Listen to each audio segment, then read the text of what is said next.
Hi, and welcome to this demonstration of my Postfix++ evaluator. Today, I'll walk you through how this evaluator works and showcase some of its features and functionalities. Let's dive right in.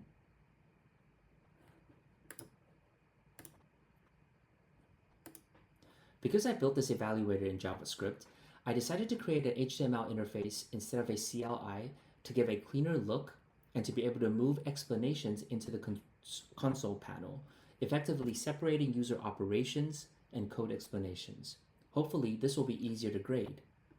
My code is split into two main sections: the symbol table class that deals with the variables, assignments, retrieval and removal, and manages the original algorithms such as exponentiation, modulus, square root, factorials, logarithms, absolute values, and several trigonometry operations. The second is the evaluate RPN function that retrieves variable values and methods from the symbol table and processes RPN expressions. An array called stack is created here to temporarily hold values and intermediate results as the expression is processed. Please refer to the report for a more detailed rundown of the code. Moving to the interface, at the top, we have an input field where you can enter expressions. Next to it is a calculate button and a couple of paragraphs below to display the results and the variables currently stored. There is also a neat table of operations and examples on how to use them below, which should come in handy for users using this application. Let's start by entering a basic expression. I'll enter 3, 4, plus and press calculate. You can see that the results displayed here is 7, and there's currently no variables stored. In the console panel, you can see that the steps taken to reach the final results. I took the liberty of adding console.log statements to log the operational steps.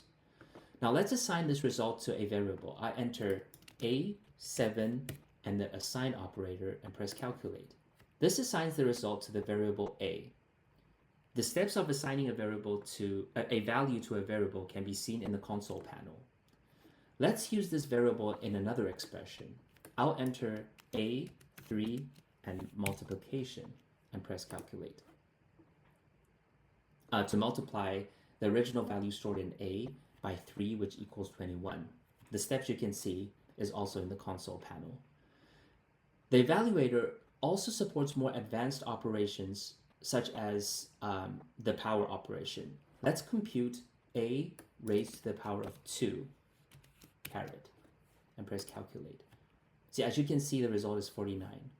Behind the scenes, several operations are handled by original algorithms defined in this code. For example, the power operation iterates to multiply the base by itself the specified number of times. As you can see in this console, this expression involves 2 iterations. The evaluator also handles errors. If I try to use an undefined variable such as, say, b to multiply, it'll throw an error message, undefined variable b. The console also throws an error. Lastly, let's replace variable a with another value. To do so, I simply override it by pressing A4 and the assign operator. As you can see, the variable is replaced with the value that's been assigned. We can also remove this variable by pressing A, remove, calculate. As you can see, the variable is now removed. And that's a quick overview of my Postfix++ evaluator. It's a simple yet powerful tool for handling a variety of mathematical operations, complete with variable management and error handling. The code is structured in such a way that new operators can be defined and introduced very easily too. And that's all. Thank you very much for watching.